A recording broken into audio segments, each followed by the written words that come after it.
Si sigues mis preceptos te va a ir bien. ¿Qué han hecho los reyes de Israel en esta etapa? Han hecho lo que Yahvé detesta.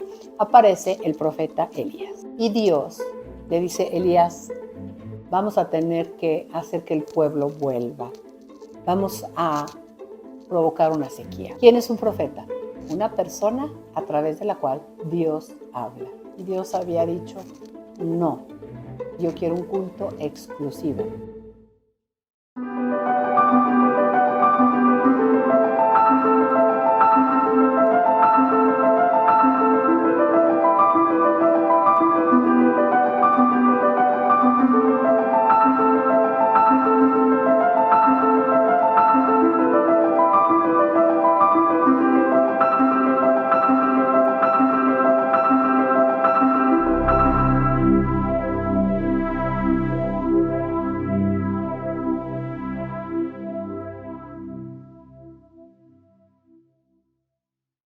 Mis queridos hermanos, muchas gracias por estar nuevamente aquí. Vamos a retomar el estudio de la etapa número 6 de la historia de la salvación en nuestra clase número 23. En el nombre del Padre, y del Hijo, y del Espíritu Santo. Amén. Padre nuestro que estás en el cielo, santificado sea tu nombre. Venga a nosotros tu reino. Hágase tu voluntad en la tierra como en el cielo. Danos hoy nuestro pan de cada día. Perdona nuestras ofensas, como también nosotros perdonamos a los que nos ofenden. No nos dejes caer en la tentación y líbranos del mal. Dios te salve María, llena eres de gracia, el Señor es contigo.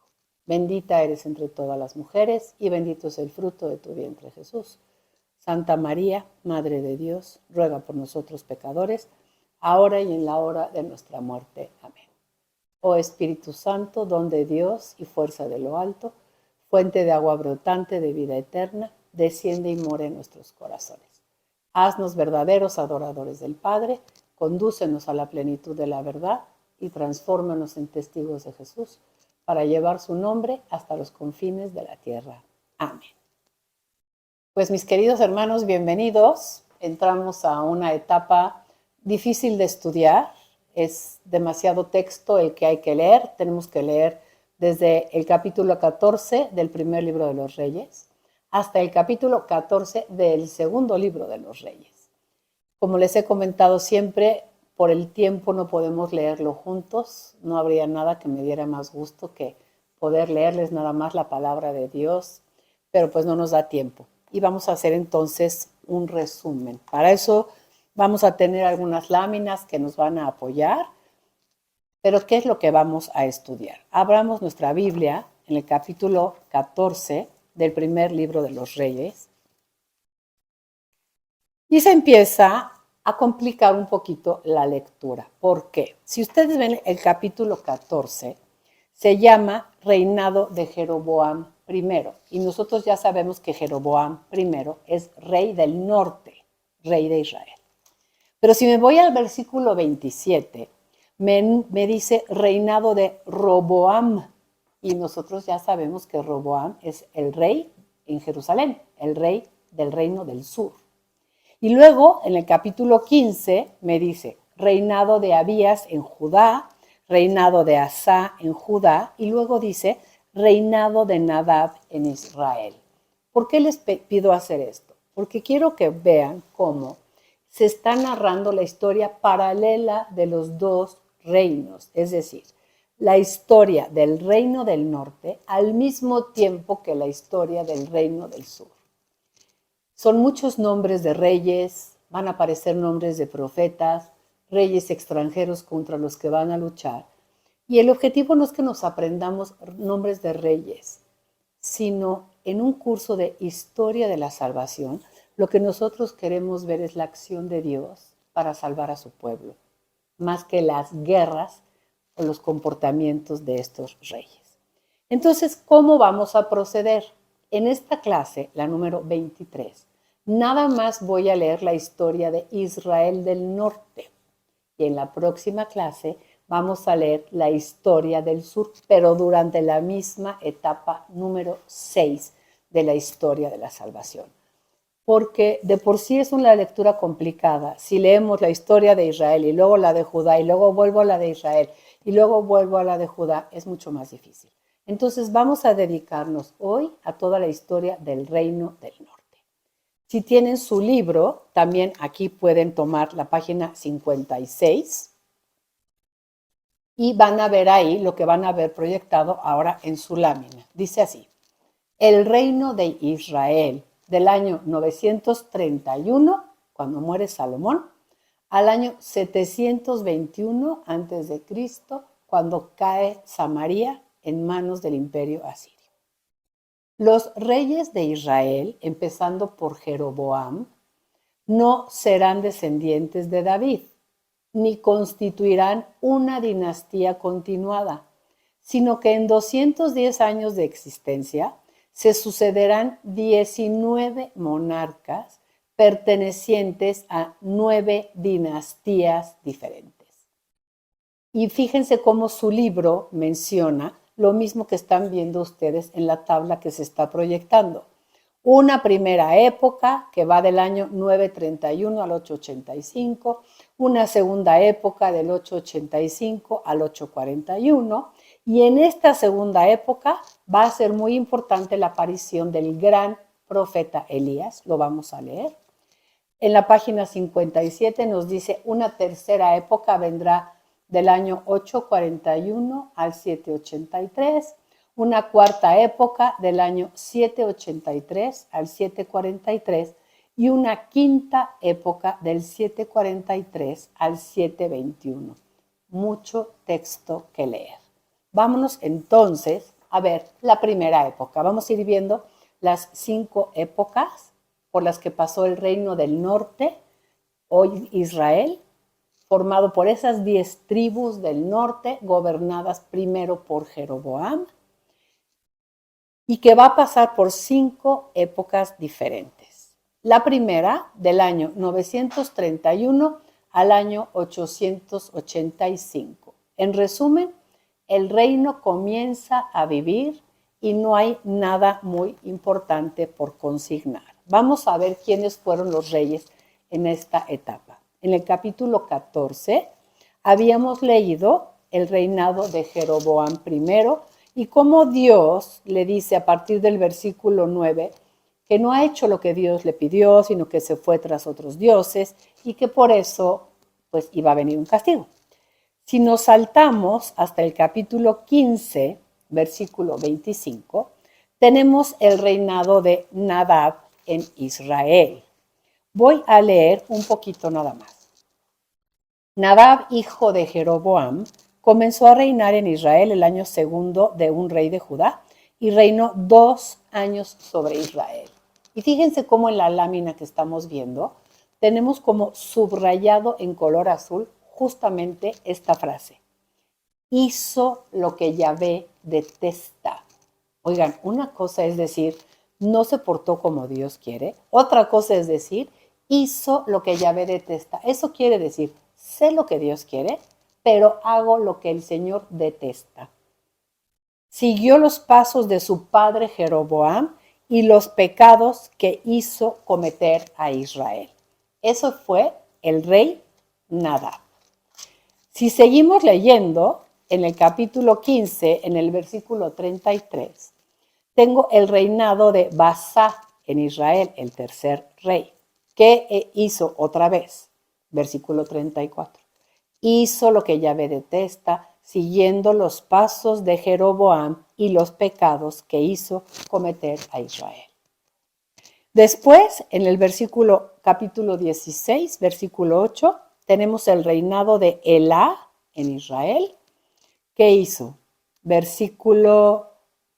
Vamos a leer un poquito más de porque quiero que vean, si tienen Biblia de Jerusalén es muy útil, por eso les recomendamos esta Biblia, cómo tenemos los años, ¿no? Y entonces, si se fijan, Elá reina del 886 al 885, pero en ese mismo año va a reinar Simri, dice el capítulo 16, versículo 15, y luego en el versículo 23 también tengo otro rey que se va a llamar Omri. 3 reyes en un año. ¿De qué me habla esto? de mucha violencia, cambio de dinastías. Vamos a leer un poquito. Capítulo 16, versículo 8. Reinado de Elá. El año 26 de Asa, rey de Judá, comenzó a reinar sobre Israel en Tirsa. Elá, hijo de Basa, reinó 2 años. Tenía un servidor que se llamaba Simri, que era jefe de la mitad del cuerpo de carros, que conspiró contra él mientras bebía y se emborrachaba en Tirsa. Versículo 10. Simri entró, lo hirió y lo mató y reinó en su lugar. Y por eso en el versículo 15 dice reinado de Simri en Israel. Pero si se fijan, aquí ya hubo un cambio de dinastía. ¿Y qué hizo Simri? Lo mismo que los demás. Vamos a leer versículo 15. El año 27 de Asa, rey de Judá, reinó Simri 7 días en Tirsa. El ejército que acampaba en Gibetón de los filisteos se enteró de que Simri había conspirado y que había dado muerte al rey Elá. Y aquel día en el campamento los israelitas proclamaron rey de Israel a Omri, otro jefe del ejército. Omri, junto con todos los israelitas, subió de Gibetón y se puso a Tirsa. Cuando Simri vio que la ciudad era tomada, entró en la torre del palacio real, al que prendió fuego consigo dentro y murió. Versículo 19. Todo se debió a los pecados que cometió, haciendo lo que Yahvé detesta, siguiendo los pasos de Jeroboam e incitando a Israel a pecar. ¿Qué le dijo Dios a Jeroboam? Si sigues mis preceptos te va a ir bien. ¿Qué le dijo Dios a Salomón? Si sigues mis preceptos te va a ir bien. ¿Qué han hecho los reyes de Israel en esta etapa? Han hecho lo que Yahvé detesta. Esta es la característica de esta etapa. Vamos a nuestra segunda época. Tomo mi libro y leo en la página 56, segunda época. Viene la dinastía de Omri y esta dinastía tuvo 2 grandes monarcas, Omri y Ahab. Omri puede considerarse como un nuevo fundador del reino. Levanta Samaria y hace de ella la nueva capital. Entra en tratados políticos con los pueblos cananeos y da cabida a las religiones perniciosas de Baal, el dios fenicio. Y vamos a tener el reinado de Ahab, en el cual vamos a ahondar bastante, que se une en matrimonio con una princesa fenicia llamada Jezabel, la cual erige en Samaria un templo y una imagen de Baal, su dios, y organiza su culto. ¿Y qué creen? El culto a Baal tiene un grande éxito en detrimento de la religión de Yahvé. Y entonces, en esa época tan mala, yo podría decir, la peor época del reino del norte fue durante el reinado del rey Ahab y su esposa Jezabel.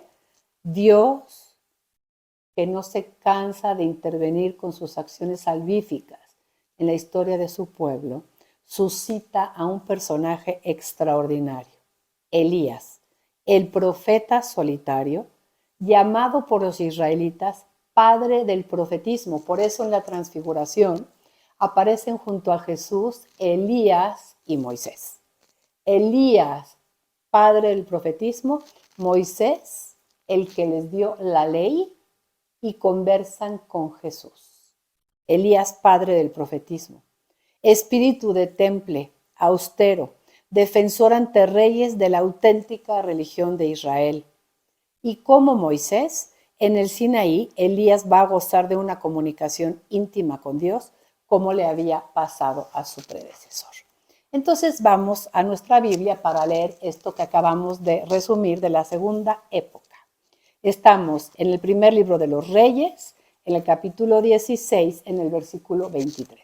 Reinado de Omri en Israel. Resumimos, ¿qué hizo? Lo que Yahvé detesta, peor que sus antepasados. Dice así el versículo 25. Omri hizo lo que Yahvé detesta, actuando peor que cuantos le precedieron. Siguió en todos los pasos de Jeroboam, hijo de Nebat, e incitó a pecar a Israel, irritando al Señor Dios de Israel con sus ídolos.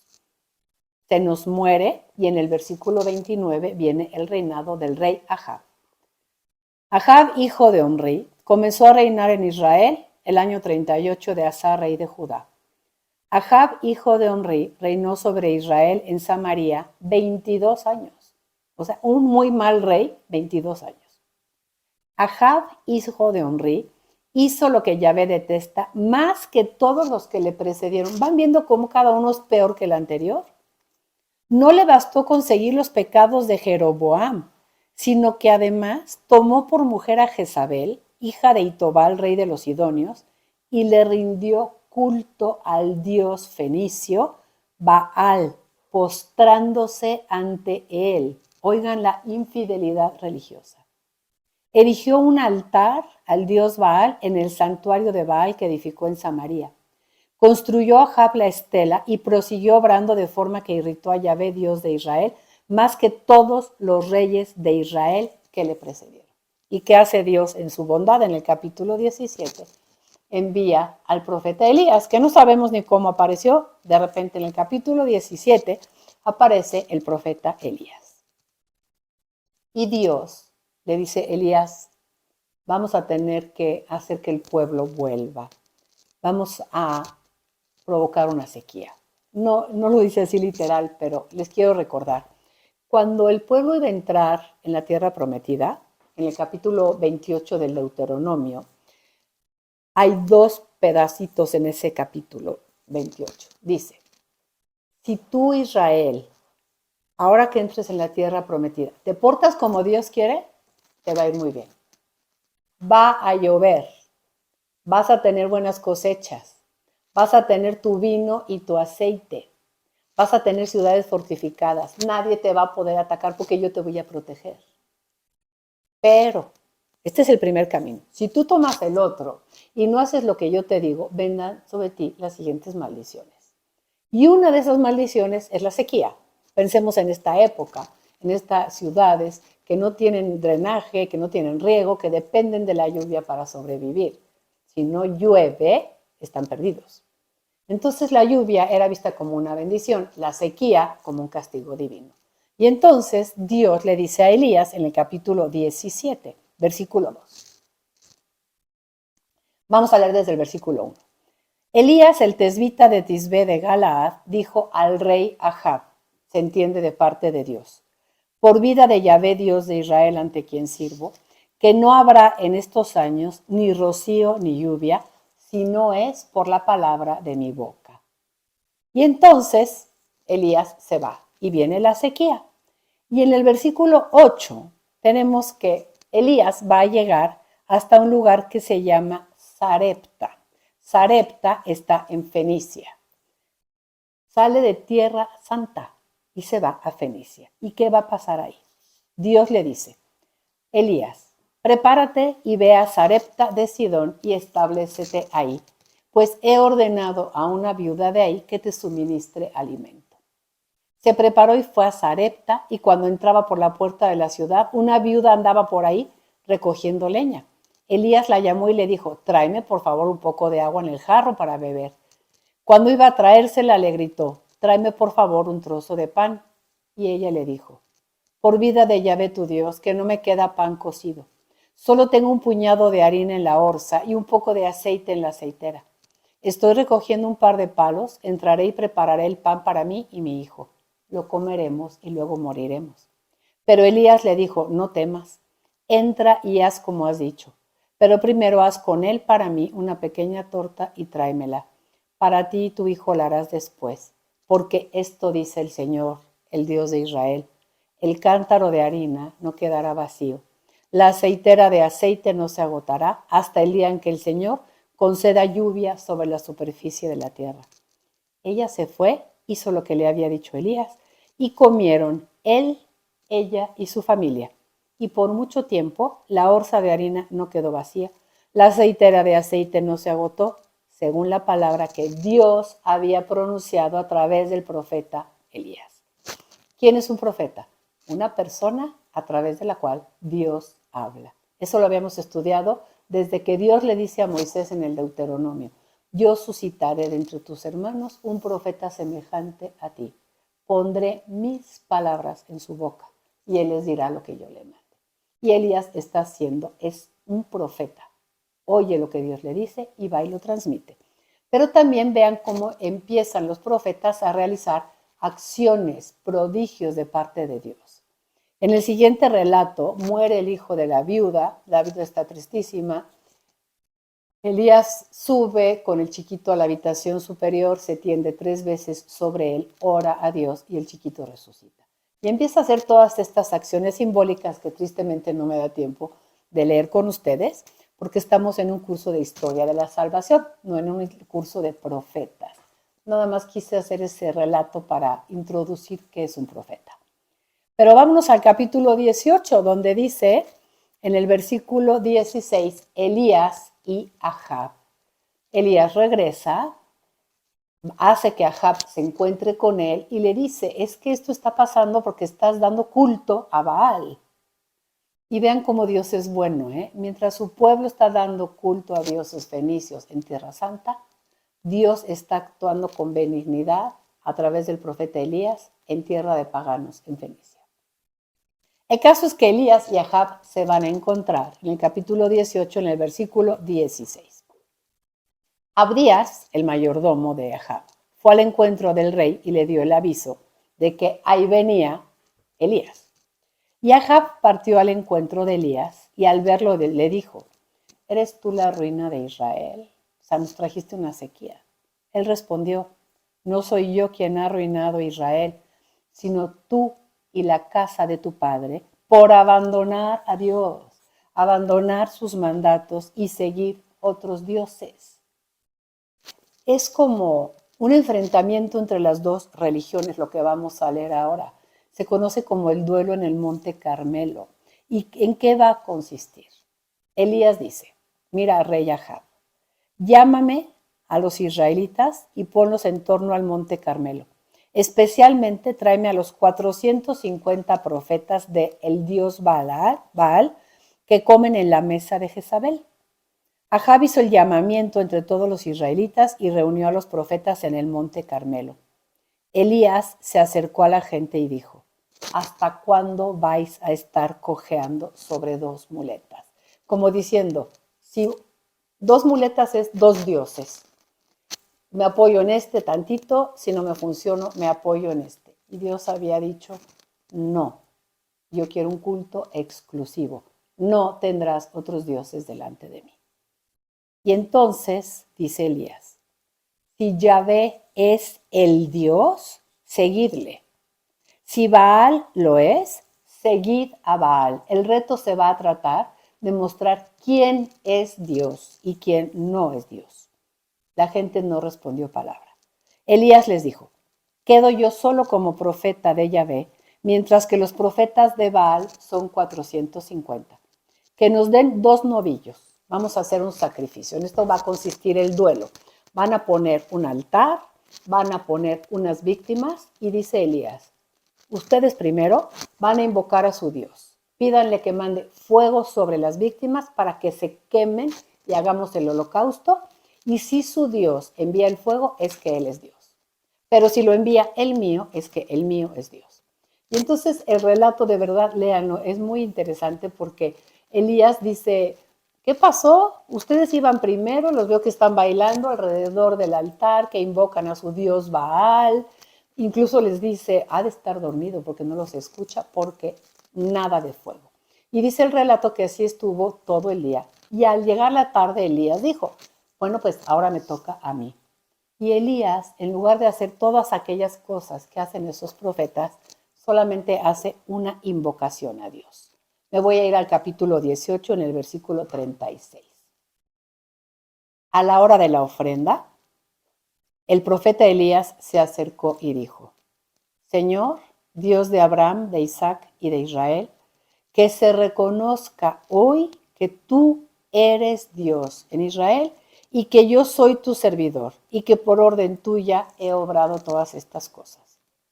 Respóndeme, Señor, respóndeme para que toda esta gente sepa que tú, Yahvé, eres Dios y que tú has convertido tus corazones. Y luego cayó fuego de Yahvé que devoró el holocausto y la leña Y cuando la gente lo vio, cayera un rostro en tierra y exclamaron, Yahvé, Él es Dios, Él es Dios.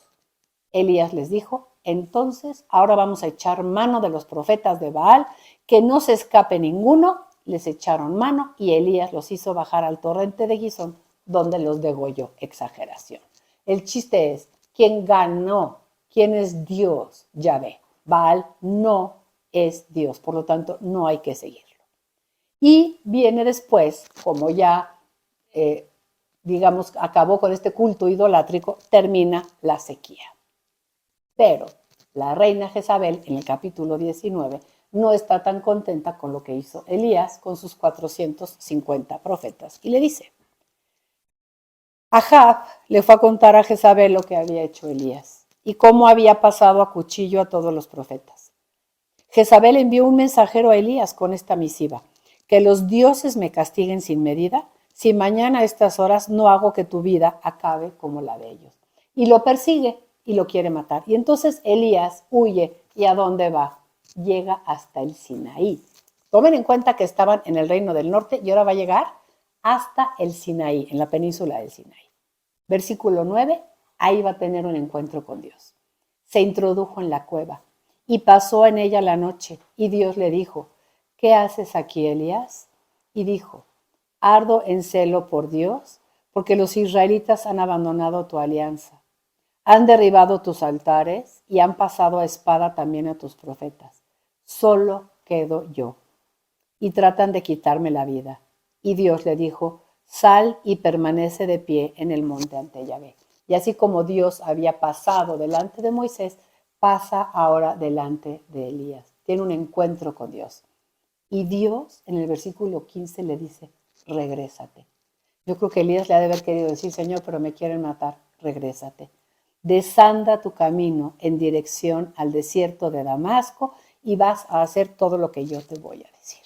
Bueno, esto es nada más para que veamos cómo, a pesar de los malos reyes que hubo en el norte, que su característica ha sido hasta este momento hicieron lo que Yahvé detesta, Dios no responde con mal. Dios responde con invitaciones a la conversión a través de sus profetas. Esa fue como la segunda época. La tercera, cuarta y quinta épocas las vamos a ver brevemente, las voy a leer en el libro, pero ustedes están viendo su lámina y vamos a ver cómo se repite esta constante. Hizo lo que Yahvé detesta, hizo lo que Yahvé detesta. Página 57 de nuestro libro, tercera época. Israel vive días turbulentos, acosado por el reino de Damasco.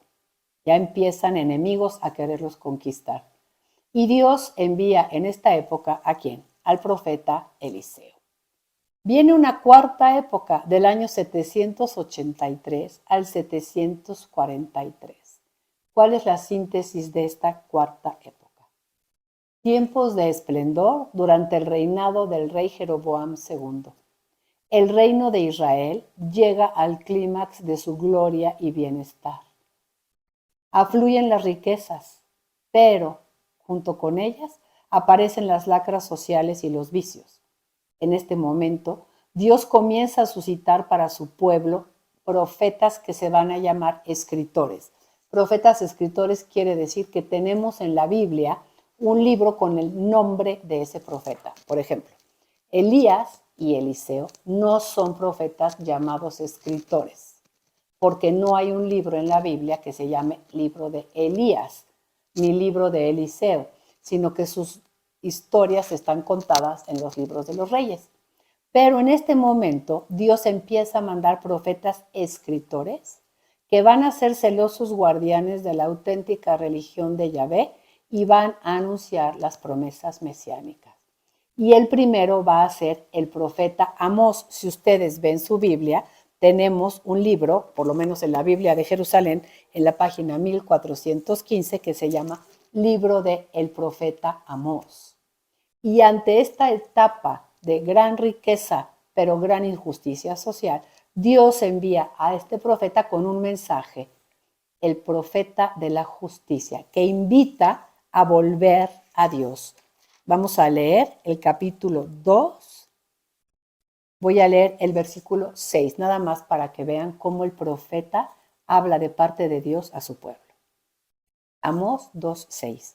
Esto dice el Señor. Por 3 crímenes de Israel y por 4 seré inflexible. ¿Y qué han hecho? Venden al justo por dinero, al pobre por un par de sandalias. Pisan contra el polvo de la tierra la cabeza de los débiles y desvían el camino de los humildes. Hijo y padre acuden a la misma doncella, profanando mi santo nombre. Se acuestan sobre ropas empeñadas junto a cualquier altar y beben el vino de los multados. ¿En dónde? En la casa de su Dios. Capítulo 3, vamos a leer versículo 15. Los voy a castigar, dice Dios. Sacudiré la casa de invierno junto con la casa de verano. Se acabarán las mansiones de marfil y muchas casas desaparecerán. ¿Pero por qué? Porque no han vuelto a mí. Porque se han ido tras otros dioses y no vuelven a mí. Y no vuelven a mí. Pero ojalá se conviertan. Capítulo 5. Esto dice el Señor a la casa de Israel. Buscadme a mí y viviréis. No les dice sean perfectos, sino búsquenme. Versículo 14. Buscad el bien, no el mal, de ese modo viviréis y estará con vosotros el Señor. Versículo 21. Ya no me hagan esas fiestecitas, no me aplacan vuestras solemnidades. Si me ofrecéis holocaustos, no me satisfacen, tampoco vuestras oblaciones. No miro vuestros sacrificios de comunión. Aparta de mí el rumor de tus canciones. Es un culto exterior vacío el que me están dando. Versículo 24. Lo que Dios quiere es que fluya el derecho como agua y la justicia como arroyo perenne. Y sigue el profeta, denuncia y denuncia los pecados del pueblo. Bueno, y por último, la quinta época. Leo en nuestro libro en la página 57. La quinta época del año 743 al año 721. Es el ocaso del reino de Israel. ¿Se acuerdan que empezó en el año 931 con la muerte de Salomón? Han pasado todos estos reyes que ustedes pueden leer en el libro de los reyes y va a terminar en el 721. En 11 años, en esta quinta época, se suceden 6 monarcas, de los cuales 4 son asesinados. Israel no puede ya seguir viviendo. Dios les ha enviado profetas, los ha invitado a la conversión, los reyes y el pueblo no han escuchado. En el año 734, los asirios, que es el imperio del momento, empiezan a arrebatarles parte del territorio. Pueden ver su mapa. En el año 732, los habitantes de Galilea y de Galaad, que es la zona del otro lado del Jordán, son llevados al destierro. Los asirios capturan a estos habitantes y se los llevan a Asiria. En el año 724, Salmanasar V, rey de Asiria, asedia la capital Samaria durante 3 años. Finalmente, en el año 721, el rey Sargón II de Asiria toma Samaria y los habitantes de Israel son deportados. ¿Y qué pasa? Traen colonos extranjeros a habitar esa zona. Eso va a ser muy importante. Quiero leer con ustedes el capítulo 2 del segundo libro de los Reyes para que entendamos esto, porque este es el origen del odio entre judíos y samaritanos. Vamos a leer rápidamente. Capítulo 17 del segundo libro de los Reyes.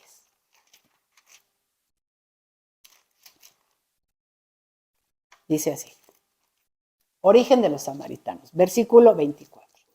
El rey de Asiria, año 721, hizo venir gente de Babilonia, de Cutá, de Abá, de Hamat y de Sefarbaim, y los estableció en las poblaciones de Samaria en lugar de los israelitas.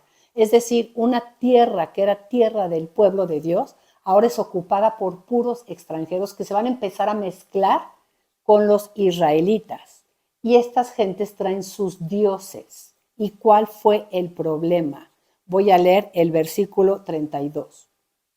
Daban culto también a Yahvé, sin problema. Tengo mis dioses, llego a habitar esta zona. ¿Cuál es el dios local? Se llama Yahvé. También vamos a darle culto.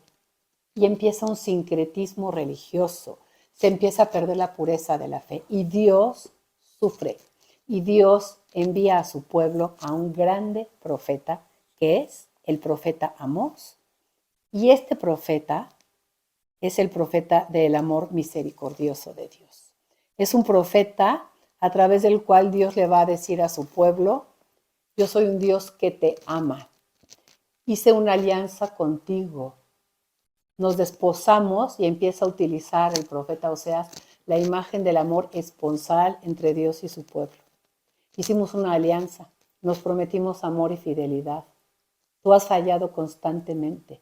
Y el profeta usa un lenguaje muy duro y le dice: te has portado como una mujer, no solamente adúltera, yéndote tras otros dioses, sino como una mujer prostituta, porque lo que yo te di, tú fuiste a ofrecérselo a otros dioses. Es un profeta bellísimo. En algún momento, si Dios quiere y ustedes nos siguen apoyando con sus donativos, podremos tomar el curso de los profetas. Pero el profeta Amós habla al pueblo y le dice: vuelve. Yo soy Yahvé, soy como un esposo perdidamente enamorado de mi esposa, mi pueblo Israel. Solo te pido que vuelvas a mí. Nada más voy a leer un texto para terminar. Dice así: después de que cuenta que Israel, su esposa, se ha ido tras otros dioses, les ha dado todo lo que él les ha dado, él no la puede dejar ir, porque él es Dios, dirá. Yo no soy hombre, yo soy Dios. Por eso voy a seducirla. La voy a llevar otra vez al desierto, como cuando la saqué de Egipto y ella iba tras de mí y no había otros dioses que la distrajeran. Y ahí le hablaré al corazón. Le voy a dar ahí sus viñas. Voy a convertir el valle de Acor en puerta de esperanza. Y entonces ella responderá ahí como en los días de su juventud, como cuando subió del país de Egipto. Y aquel día me llamará marido mío, y ya no me llamará Baal mío. Retiraré de su boca los nombres de los Baales, que nunca más volverá a invocar. ¿Quién hace todo? Dios. El pueblo no ha hecho nada. El que hace todo por su pueblo es Dios. Esa es la historia de la salvación. Dios que desciende, Dios que entra en la historia de su pueblo para rescatarlo, para salvarlo. Aquel día señaré un pacto en su favor con las bestias del campo, las aves del cielo y los reptiles del suelo. Quebraré y alejaré de esta tierra el arco y la espada y la guerra, porque están los asirios, y los haré reposar en seguro. Te haré mi esposa para siempre. Te desposaré en justicia y en derecho, y este es el versículo que más nos interesa, en amor y en compasión. Piensen, es historia religiosa, la historia de la salvación. El Dios de Israel se revela como un Dios que ama, con un amor de misericordia, un amor que se compadece, un amor que quiere pasar junto a su pueblo lo que su pueblo es. Es un amor también como de un padre o de una madre, pero Israel es un país desagradecido. Es un país que ha dado culto a otros dioses, es un país ingrato. Y tendrá que caer el reino del norte. Leo la página 58.